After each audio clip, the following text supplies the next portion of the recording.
the relationship between self-trust, leadership, and rider confidence. Before I asked whether my horse respected me, I had to ask a much harder question. Did I respect myself? Welcome to Turn Riding Fear Around podcast. Simple methods to overcome fear and start riding again. I'm Elise Sittinger, and I'm the host for your journey to courage. And this is just a warning. There's probably going to be some tears in this episode, because asking that question, did I respect myself, wasn't easy with the answers that came up. Most riders, and I've especially been seeing this on Facebook lately, there's so many riders out there that are focused on their horse respecting them. The relationship with the horse is turning away from them, the horse isn't respecting them. And a long time ago, I realized that nobody, especially the horses, are going to respect me if I don't respect myself. And we lose respect a little bit at a time. And it is usually not conscious. And what I mean by that is, we say, hey, I'm going to show up early for this appointment. And then we're 5 minutes late. We did not respect our own word. We told ourselves we were going to be 5 minutes early. We showed up late. Our subconscious goes, oh, wasn't that important? I don't need to respect what the conscious mind is saying. And once or twice doesn't matter. But when we do this over and over, I'm not going to leave dishes in the sink overnight. And the next morning you wake up and you've left the dishes in the sink. I'm going to brush my horse really good every time I ride. And you go knock off the dirt and go for a ride. Whatever it is, we spend so much time telling ourselves lies that we lose respect in ourselves. And I've really, with Binky, I had to look in the mirror. Binky didn't let me get away with this. I was timid, I was overwhelmed, and I was just, my brain was chaotic. Well, when I got Binky, she really turned this around for me.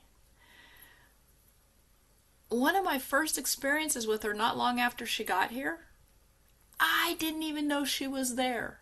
And she bit me in the middle of the back.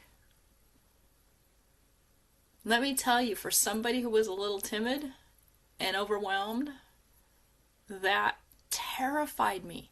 How could I not have known she was there? And how could she think so little of me? And just no questions asked, bit me in the middle of the back. Within the first 6 months, not only had she done that, but she'd kicked Takeover on top of me twice. Both times Take saved me. I was a little squished, but both times I survived. I did not get kicked. Take took the full brunt of 2 hind feet right in her side and protected me. And that was a wake-up call. I really had to step into my respect of myself. I had to step into my confidence. But I couldn't have confidence until I respected myself. I keep my word. I keep my word. And if I'm going to break my word, I acknowledge it. If I say I'm going to do A, and I change my mind and I don't do A, I call it a mulligan. I call it out. I don't just let these things slip by. Even the little things. Like I said, one of my pet peeves is dishes in the sink in the morning. I will clean the dishes up before I go to bed. And then what happens is if it's really, really late and I need to go to bed, I will say, mulligan. I'll do the dishes in the morning.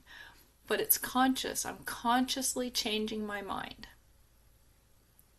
And that's respect. If I were going to be going out with somebody and I just didn't show up, that's a lot different than calling them and saying, hey, I've changed my mind, I'm not going out. So take stock of your energy. How are you on the scale of you respect yourself, you honor your commitments versus, you let things slide? Where are you on that scale? Do you let the little things slide, but you really always take care of the big things? Do you let the big things slide? Do you let everything slide? Or do you let nothing slide? Are you really good at respecting your word? Internally in your head. I'm not talking about spoken word. I'm talking about what do you say to yourself? And then do one thing each day to move 1% better towards respecting yourself and respecting your word. And that's not much. 1% is the difference of a flight leaving San Francisco and landing in New York versus a flight leaving San Francisco and landing in Washington, D.C. That's 1%. And if you do just 1% a day, a little bit better each day, it builds up fast.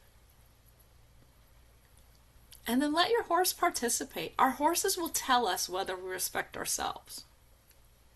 When we walk through their area, do they pay attention to us? Do they move out of our way? Can we play with it? Can we pretend to be timid and feel more timid than natural? What does our horse do? Can we feel more confident than normal? What does our horse do? Play with it with your horses. I'd love to hear your thoughts around this.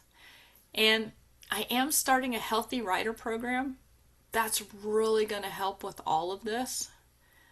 I've got a wait list going. It's probably going to start, the program's probably going to start around the middle of July.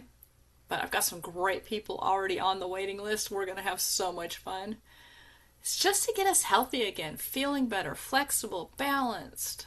Maybe lose a few pounds if you need to lose a few pounds. Strength. And most of all, just our mental strength. So it's going to be a really fun, it's a 4-week program. If you'd like to get on the wait list, link will be in the description. See you guys!